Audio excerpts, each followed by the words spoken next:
E aí pessoal, beleza? Bem-vindos a mais um episódio do meu canal Universo Discreto. E não repara não, porque o calor tá de matar aqui. Tá muito quente. Podia rolar um patrocínio aí, hein, Coca-Cola? Bom, eu não vim aqui para falar de calor, eu não vim aqui para falar de refrigerantes. Eu vim aqui para falar de detecção de face. O que é detectar uma face? É, dado uma foto, reconhecer se existe um rosto humano ali ou não e indicar certinho a posição aonde está aquele rosto. Você já deve ter reparado que diversos aparelhos eletrônicos eles já disponibilizam essa funcionalidade para você.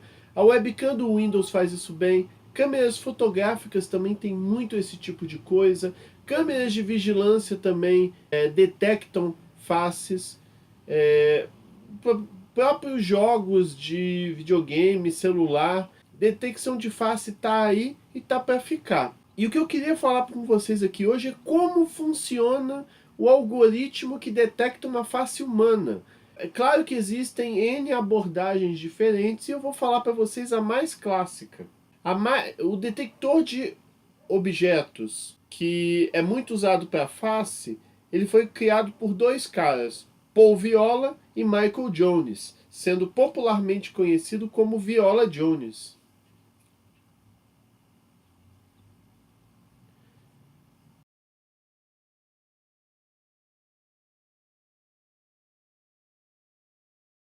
Então vamos começar intuitivamente, para a gente entender como que funciona esse algoritmo aí Viola Jones. Imagina que um alien acabou de descer na Terra sem conhecer nada sobre a humanidade, sobre as formas, sobre o que existe lá, não conhece nada. Nisso, a gente vai apresentar a esse alien 1000 fotos diferentes de faces humanas. Dá uma face e diz, alien, isso é um rosto, isso aqui também é um rosto, isso aqui também é um rosto, e por aí vai. Depois disso, a gente vai dar outras 1000 fotos de coisas que não são rosto humano. Foto de cadeira, foto de caiaque, foto de motosserra, foto de bicicleta, foto de hipopótamo, sei lá. Tem que ser 1000 coisas que não sejam rostos humanos. Dessa forma, a gente espera que o processo cognitivo do alien, seja lá como ele funciona, comece a identificar que características tipicamente definem o que é uma face humana e as características que não são, sendo isso algo que a gente chama em computação de etapa de treinamento. Quando eu apresento essas fotos para algum modelo, que no caso é o Alien, e ele aprende, estamos realizando treinamento ali.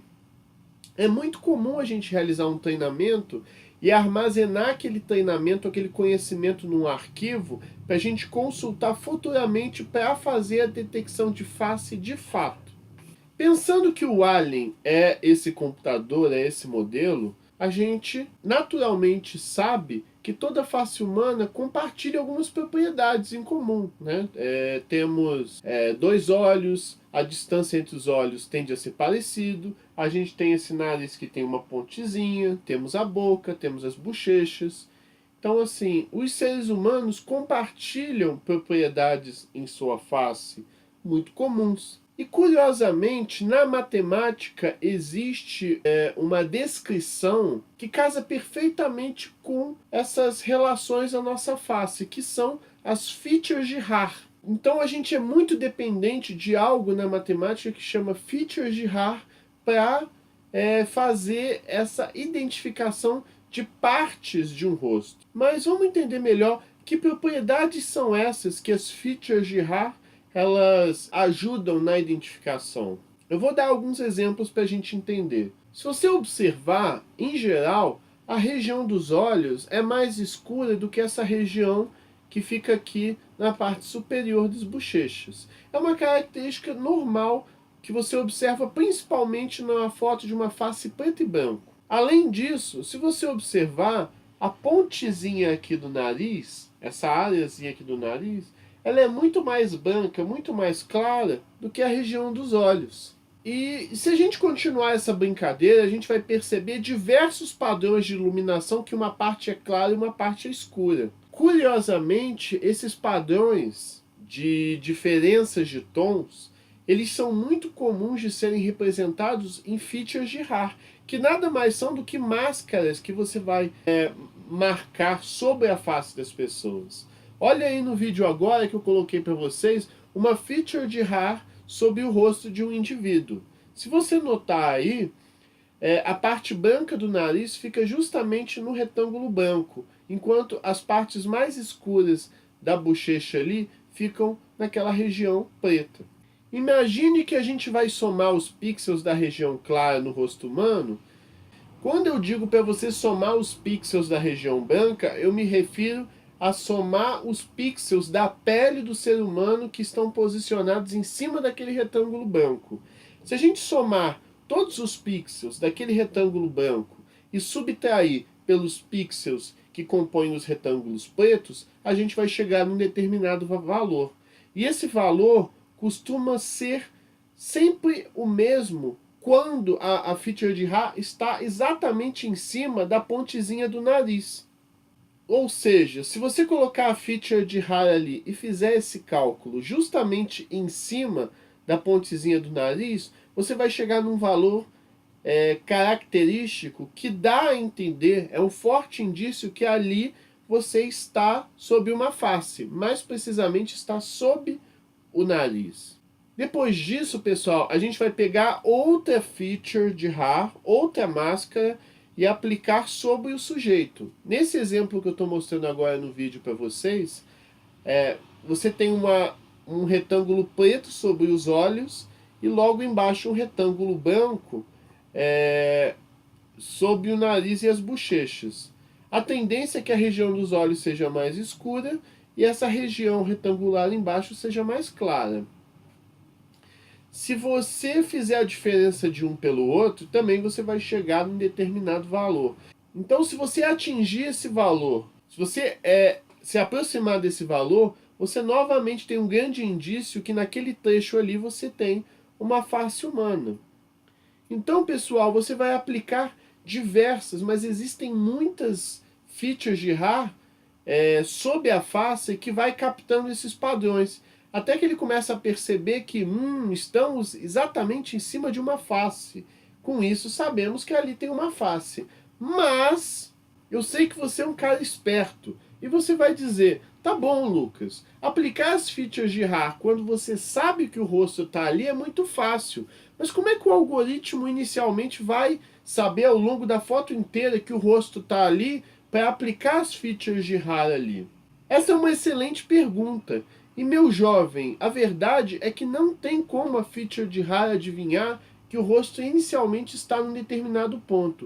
O que você vai ter que fazer é criar uma janelinha, uma sub-região que normalmente tem 24 por 24 pixels e passar por toda a imagem, sempre aplicando as features de RAR.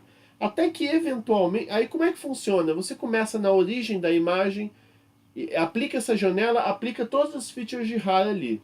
Ah, não achei a face.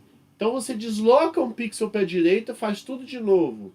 Desloca um pixel para a direita, faz tudo de novo. Chegou no final, aí você volta para o lado esquerdo, descendo um pixel em Y e aplica de novo. Passando essa janela por toda a imagem. Até que eventualmente a janela vai cair em cima da face, você vai aplicar as features de RAR ali e voilá, você acha a face da pessoa. Tem um vídeo aí que eu coloquei que mostra exatamente esse procedimento aí sendo feito.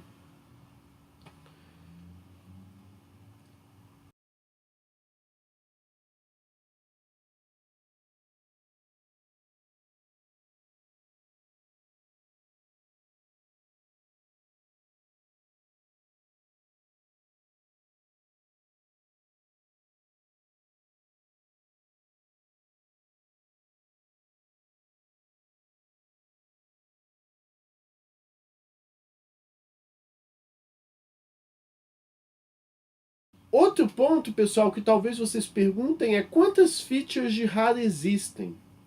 não são poucas, porque mesmo aquela feature de RAR que é da pontezinha do nariz, que é um retângulo branco e dois pretos, ou aquela outra feature de RAR que é uma faixa preta e uma faixa branca, elas também variam de posição, ou seja, você pode tentar posicionar ela aqui. Imagina que a janela está na minha cabeça.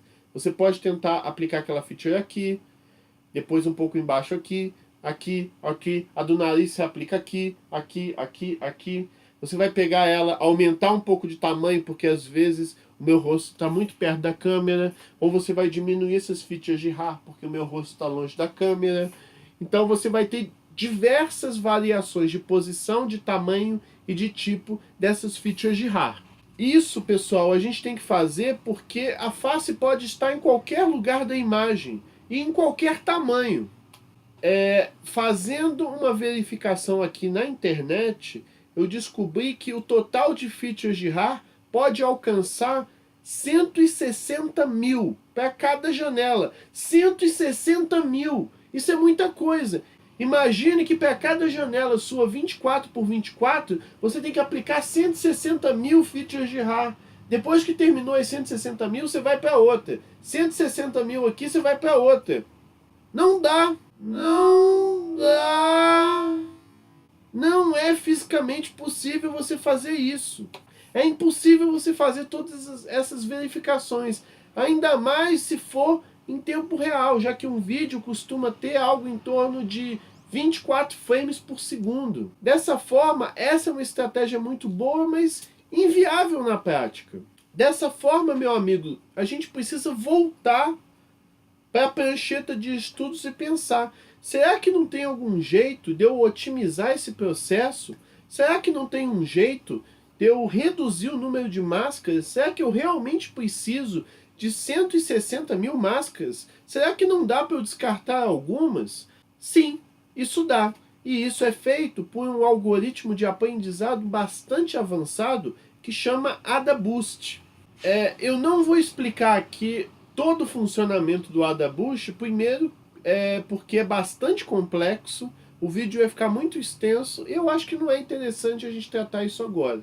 O que é importante a gente tratar é que o AdaBoost é responsável por pegar essas 160 mil features de RAR e selecionar por conta própria quais são as mais úteis para detectar faces.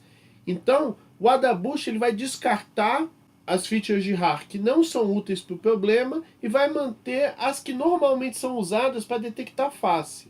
Mas como isso é feito? Esse é um aprendizado que ele já fez anteriormente e é como se ele fosse pegando cada feature de RAR e dando nota. As features de RAR com nota alta permanecem no processo final, enquanto essas features de RAR que não são boas, eles recebem notas baixas ou algo tendendo a zero. Com isso, de certa forma, a gente descarta essas features de RAR que não são boas para o problema da face e a gente mantém as features de RAR que normalmente são usadas na janela. É como se o AdaBoost fosse uma espécie de açougueiro, ele corta, ele elimina essas features de RAR que não são úteis. Ela é como se fosse o Butcher do Diablo 1. Ela vê a feature de RAR irrelevante e diz: Fresh meat. Fresh meat. Fresh meat. Para ser sincero, pessoal, todo esse procedimento é um pouco mais complicado do que isso. Como tudo na ciência, quando alguma coisa é criada, outro cientista observa e pensa, olha, dá para melhorar esse ponto aqui. Depois, aquele processo está lá, outro cientista de outro país vai ver, vai dizer, dá para pegar isso daqui e melhorar nesse ponto. E assim faz. Isso acontece com o detector de faces que é usado nas câmeras hoje em dia. Hoje em dia não é mais puramente um processo Viola-Jones. É um Viola-Jones com uma série de aprimoramentos. Inclusive, o detector de faces e o reconhecimento de faces do Facebook, talvez ele nem use Viola-Jones. A gente presume que ele já usa Deep Learning, que é algo que eu pretendo tratar em algum dos meus vídeos. De qualquer forma, o procedimento que eu estou explicando para vocês nesse vídeo agora é a base do detector de faces que você tem no seu celular, na sua webcam, nas câmeras fotográficas e por aí vai. Se eu fosse entrar em todos os detalhes perfeitamente que esse método tem com todos os aprimoramentos, isso não ia ser mais um vídeo, mas talvez uma defesa de uma dissertação de mestrado. E eu já defendi uma, eu não quero defender outra, tá certo? Enfim, ao final, esse Butcher, né, o AdaBoost, ele vai suprimir, ou seja, ele vai remover essas features de RAR que não vão ser relevantes para a detecção de face.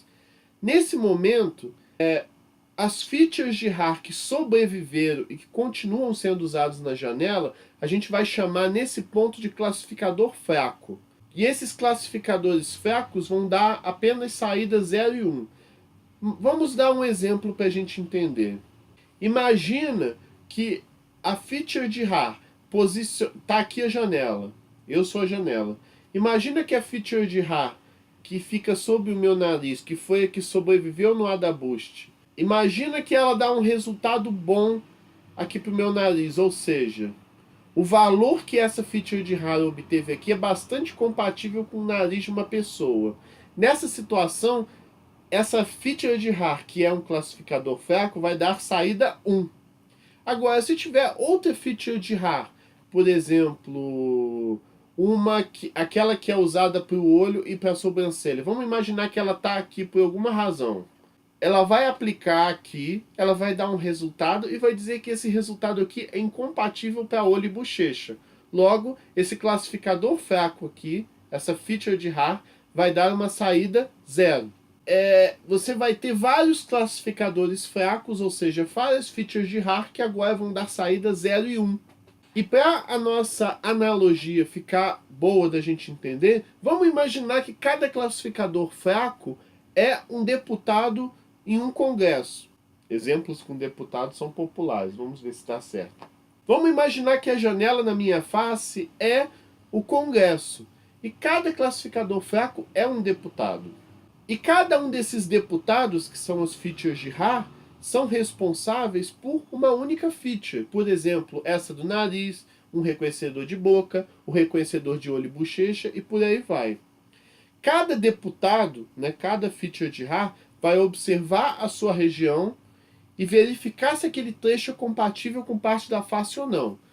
Se aquela parte for compatível com o que aquela feature se propõe, ele vai gritar: pela minha família, por meus pais, pelos meus filhos, pelo Brasil, eu digo sim! Em nome do Brasil, minha mãezinha, dos meus filhos, dos meus amigos do Solidariedade, esse povo querido que vota sim, nós votamos sim, e quem vota sim, coloca a mão pra cima, coloca a mão pra cima. Mentira, ele só vai dizer um. Ou seja, se aquele deputado, se aquela feature de RAR identificar que aquele trecho é bastante compatível com o que aquela feature procura, ele vai dar saída 1. A soma de todos esses classificadores fracos, observa que esses classificadores fracos vão ser somas de zeros e uns. A soma de todos eles vai dar o classificador forte, ou seja, todo o grupo de congressistas, o congresso como um todo. Então a janela vai ter esse congresso, que é o classificador forte, formado por esses deputados que são classificadores fracos. Features de RAR que dizem sim ou não se aquele segmento faz parte de um rosto ou não. Se a soma de votos desses deputados atingirem um valor, significa que o que foi reconhecido ali é uma face. Ou seja, a lei foi aprovada. Foi aprovado. Aquilo ali é realmente uma face. Entenderam essa analogia? É basicamente isso que o algoritmo faz. Ou quase isso.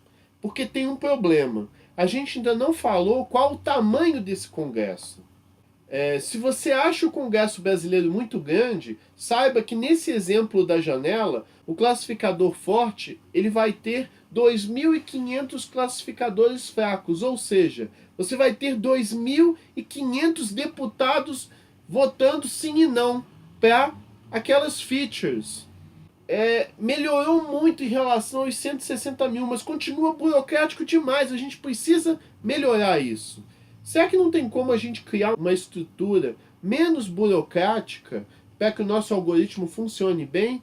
Porque continuar tendo 2.500 avaliações por janela ainda é muito custoso. Então o que a gente vai fazer? A gente vai dividir esse congresso em comissões, que é um procedimento aqui que a gente vai chamar de estrutura em cascata. Meu cachorro está lambendo as partes íntimas, enquanto isso eu faço uma pausa. Terminou de se lamber, querido?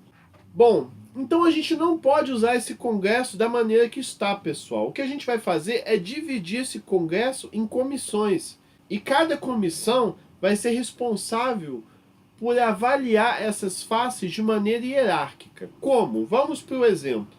Imagine que eu pego esses 2.500 deputados e crio uma primeira comissão que vai ter 10 deputados. Então vai ter 10 deputados aqui. Depois eu vou criar uma segunda comissão com 20 deputados. Depois eu crio uma outra com 50 deputados. E assim sucessivamente, sempre crescendo o número. Quando a janela for avaliar a face, tudo vai começar nessa primeira comissão. Os 10 deputados vão votar aquelas features sozinhos. E se esses 10 deputados votarem e o total de votos não alcançar um valor, eu já descarto de uma vez dizendo que aquilo não é face. Agora, a gente cria uma hierarquia onde a comissão por si só pode decidir se aquilo é uma face ou não. Então vamos supor agora que essa comissão de 10 deputados, os 10 deputados votaram que aquilo talvez seja uma face.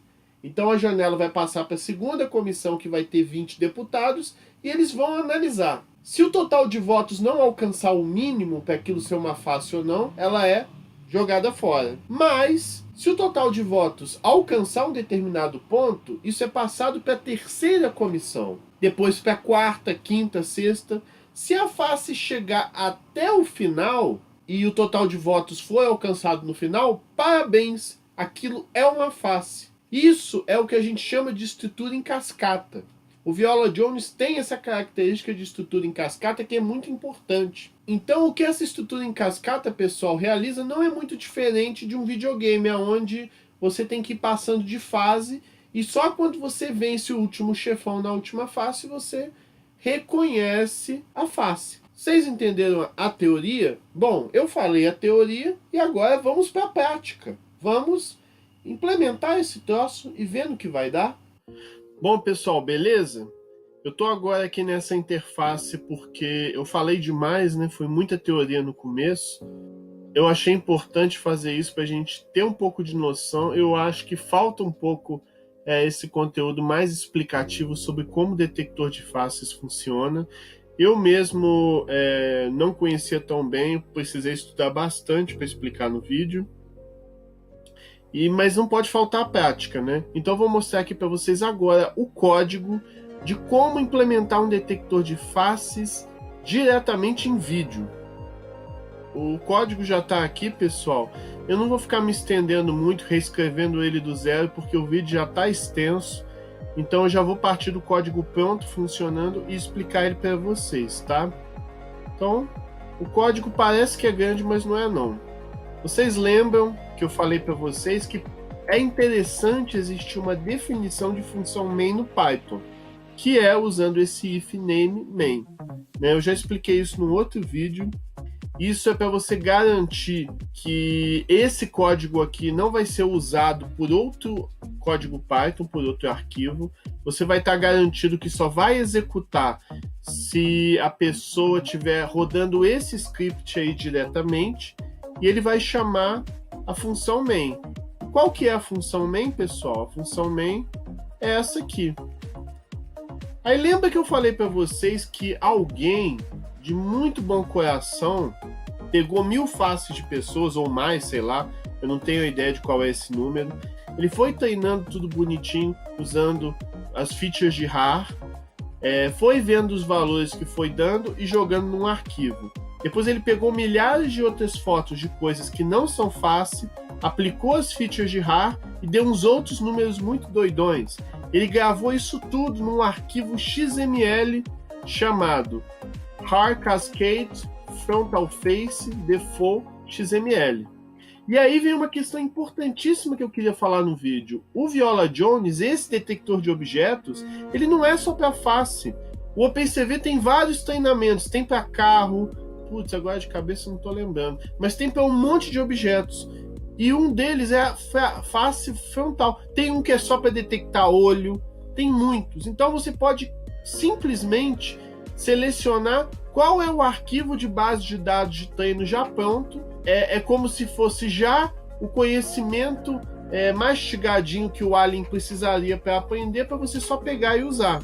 E eu vou demonstrar para vocês aqui o funcionamento dele para a face frontal. Então, pessoal, o método, o construtor, né, Cascade Classifier, o que ele vai fazer? Ele vai receber o arquivo XML que contém todo esse conhecimento de features de RAR, que diz o que é face e o que não é face, e vai guardar num objeto chamado Face Cascade. Aí já isso daí é meio que o cérebro, é a cabeça do nosso Alien. Depois disso a gente vai carregar um vídeo. Eu escolhi aqui um vídeo do Pirula que eu baixei na internet.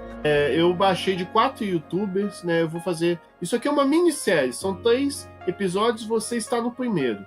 Eu vou reconhecer automaticamente 4 youtubers: Pirula, Camilo Laranjeira, Leon e Nilce. Então, vou deixar ali o Pirula no princípio, depois eu troco. Então aqui eu estou carregando o vídeo do Pirula e guardando aqui essa variável cap. Então, esse cap vai receber a captura, os frames de vídeo do Pirula. Aí eu criei aqui um laço, enquanto for verdade, leia o próximo frame. Ele vai entregando para mim frame a frame. O primeiro quadro do vídeo do Pirula, o segundo quadro do vídeo do Pirula, o terceiro quadro do vídeo do Pirula, e por aí vai. Tudo isso é guardado nessa variável chamada frame. E ele também retorna uma variável booleana que diz se o frame existe ou não. Se o frame não existir, significa que você foi lendo o vídeo até chegar no último frame e acabou. Aí eu criei aqui um if que verifica. Se o frame não existe mais, ou seja, se a variável frame existe e chegou no falso, então libera a captura de vídeo e retorna. Então, na verdade, o que essa função aqui faz?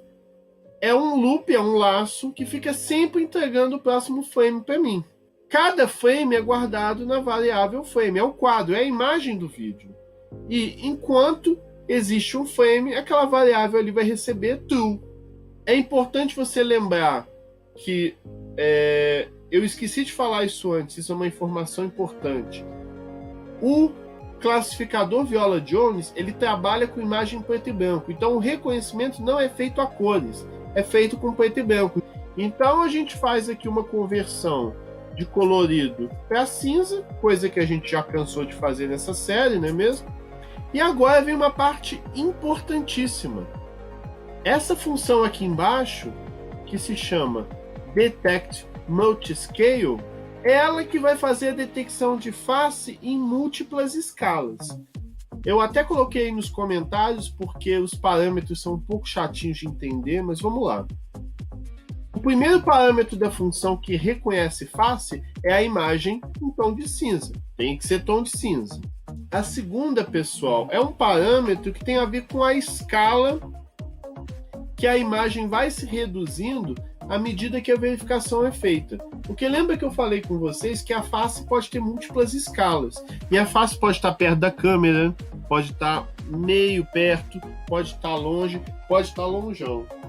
Então, o que esse algoritmo Viola Jones faz é pegar a imagem e ir reduzindo ela em alguns tamanhos enquanto aplica aquelas features de RAR. Esse parâmetro ali, 1.3, ele controla o quanto isso vai se reduzindo a cada passo, a cada iteração. Testar valores diferentes aí costuma dar bons resultados, mas em geral, deixar 1.3 funciona que é uma beleza. Então eu recomendo que você deixe 1.3. Mas brinca com esses valores, porque aí você vai entendendo melhor o que ele faz de fato. E o último parâmetro tem a ver com vizinhos. Especifica quantos vizinhos cada candidato à face retém. Isso aí é mais ou menos o seguinte. Até naquele vídeo passado que eu mostrei, onde vai passando as janelinhas na imagem da Lena, quando ele reconhece a face, ele marca um retângulo, aí ele marca um retângulo do lado, ele vai marcando vários retângulos, indicando que tem face ali, porque é óbvio, se a janela caminhou um pouquinho aqui, achou uma face, marca. Aí anda um passo para a direita, achei outra face, marco de novo, marco de novo, marco de novo. Então ele vai marcar que tem face ali inúmeras vezes. E fica meio ridículo, na hora de exibir, não ser apenas um retângulo na face, mas milhares de retângulos. Então, esse parâmetro regula isso, o total de vizinhos detectados na face.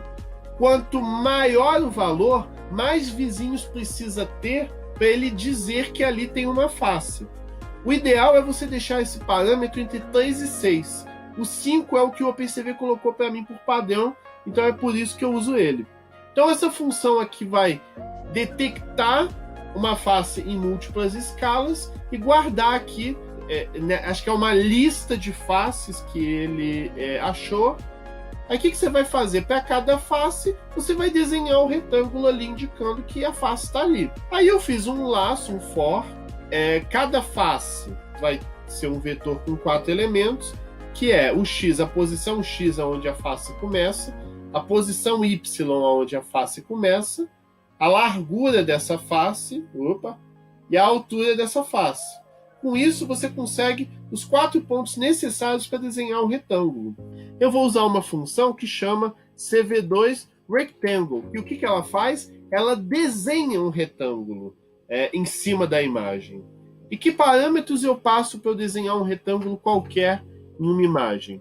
Eu passo o frame de vídeo original, o x e o y que identifica a posição inicial da face detectada, por exemplo, pode ser aqui esse ponto. O próximo parâmetro é a posição final que a face está detectada. X mais W, Y mais H, a posição final é aqui. O próximo valor é a cor que você quer que esse retângulo tenha, é BGR. Eu vou trocar aqui o B para R, já que é o pirula, vamos deixar ele o mais comunista possível com o vermelho. E o último valor é a espessura da linha. Quanto maior o valor ali, mais gordinha vai ser o retângulo envolvendo o nosso amigo pirula. Depois disso, a gente está cansado de mexer com essas funções. É o MShow que vai exibir o frame já com a detecção do retângulo na Terra. É o WaitKey que espera 1 milésimo de segundo antes de ir para o próximo frame. E se eu apertar a letra Q a qualquer momento, eu saio. O resto é só liberar a captura de vídeo e a janela. Chega de blá blá blá, vamos rodar isso, pelo amor de Deus, estou ansioso para ver o resultado dessa bagaça. Olá pessoas, temos um pirula sendo reconhecido. A imagem ficou muito grande, eu esqueci de dar um resize para diminuir, mas como vocês podem ver aí, só aquele simples código, com pouquíssimas linhas, é capaz de ter esse efeito de reconhecer a face do pirula frontal. Nota que às vezes ele comete alguns equívocos, ele acha uma facezinha num lugar que não devia, isso meio que às vezes acontece. Dá para fazer alguns tratamentos para você eliminar esse tipo de coisa. Por exemplo, se você sabe que no seu vídeo a face vai ser um objeto grande, você pode descartar as faces menores. Vamos testar com o vídeo da Nilce. Eu baixei um vídeo aqui da Nilce também, vamos testar. Tá aí o vídeo da Nilce. Eu cacei vídeos no YouTube que só tinha cada youtuber sozinho, só para facilitar a explicação. Ficou vermelho também o retângulo, eu podia ter trocado a cor. Mas como vocês podem ver aí, ele reconhece a Nilce perfeitamente. E se você quiser fazer um código em Python que reconhece faces, quer dizer, que detecta faces, é apenas aquilo ali que eu expliquei. Então, eu espero que com essa teoria que eu expliquei e com essa prática que eu mostrei, você seja capaz de, por conta própria, detectar faces bem. Eu vou deixar algum desses vídeos, os códigos, no GitHub para você brincar. Eu vou fazer uma coisa um pouco diferente. Em algum lugar aqui desse vídeo, eu não sei se vai ser do meu lado esquerdo. Eu não sei se vai ser do meu lado esquerdo aqui ou do meu lado direito, não sei. Em algum lugar eu vou colocar a parte 2 desse vídeo, que eu vou explicar como que a gente vai treinar uma base para fazer o reconhecimento mesmo.